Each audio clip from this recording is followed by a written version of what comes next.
Hello, welcome to Do It Yourself channel. Today I will show you where to find the option and how to turn off or disable high contrast fonts shortcut in our Samsung Galaxy S22.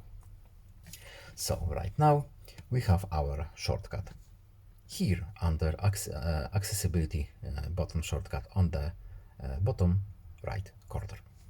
So how to turn it off? We can use this function, edit button, and here we can select what will be under this shortcut or what will be not. Of course, we can go to settings, then accessibility, visibility enhancements, and here we have high contrast fonts, and our shortcut option is right here.